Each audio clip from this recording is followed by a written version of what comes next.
This is the Circular Motion Interactive Calculator, which solves for 7 different parameters in circular motion problems. The calculator has a drop-down menu for calculation mode with 6 options: calculate from angular velocity, calculate from tangential velocity, calculate from period, calculate from frequency, calculate from centripetal acceleration, and calculate from centripetal force. For this demonstration, I'm using calculate from angular velocity. The input fields are radius r, angular velocity omega, tangential velocity vt, period t, frequency f, centripetal acceleration ac, mass m, and centripetal force fc. Let's work through an example.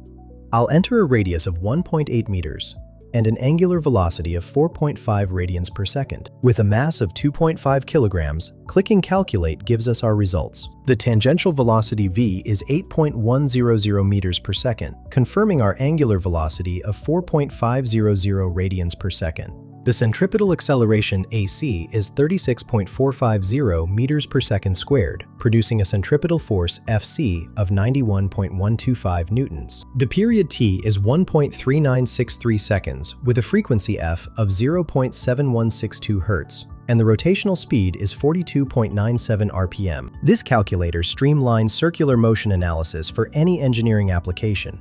Find the link in the description below.